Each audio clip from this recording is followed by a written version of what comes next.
നമസ്കാരം, Aroor vision news ചാനലിലേക്ക് സ്വാഗതം.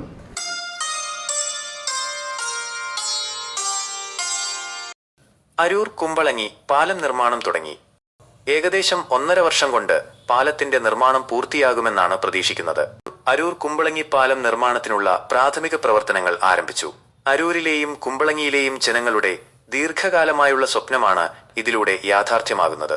നിർമ്മാണത്തിനായി ആവശ്യമുള്ള ബാർജും പൈലിംഗ് ഉപകരണങ്ങളും അരൂർ കെൽട്രോൺ ഫെറിയിലെ കടവിലെത്തിച്ചു തുടങ്ങി. കുമ്പളങ്ങിയിൽ പാലത്തിനുള്ള അപ്രോച്ച് റോഡ് നിർമ്മിക്കാനുള്ള സൗകര്യങ്ങളും ഒരുക്കി തുടങ്ങിയിട്ടുണ്ട്. കുമ്പളങ്ങിയെ അരൂരിലെ ദേശീയപാതയുമായി ബന്ധിപ്പിക്കുന്ന ഈ പാലം പ്രദേശത്തിന്റെ വികസനത്തിൽ ഒരു നാഴികക്കല്ലായി മാറും. ഏകദേശം 1.5 വർഷം കൊണ്ട് പാലത്തിന്റെ നിർമ്മാണം പൂർത്തിയാകുമെന്നാണ് പ്രതീക്ഷിക്കുന്നത്. ജങ്കാർ സർവീസ് താൽക്കാലികമായി മാറ്റും. പാലം നിർമ്മാണ പ്രവർത്തനങ്ങൾ നടക്കുന്നതിനാൽ അരൂർ കെൽട്രോൺ ഫെറിയിലെ ജങ്കാർ സർവീസ് താൽക്കാലികമായി അരൂർ മൂലേക്കടവ് ഫെറിയിലേക്ക് മാറ്റാൻ സാധ്യതയുണ്ട്. ഇതിനായി മൂലേക്കടവ് ജെട്ടിയിലെ സ്ലാബുകൾ ജങ്കാർ അടുക്കുന്നതിനനുസരിച്ച് ഉയർത്താനുള്ള പണികൾ നടക്കുകയാണ്.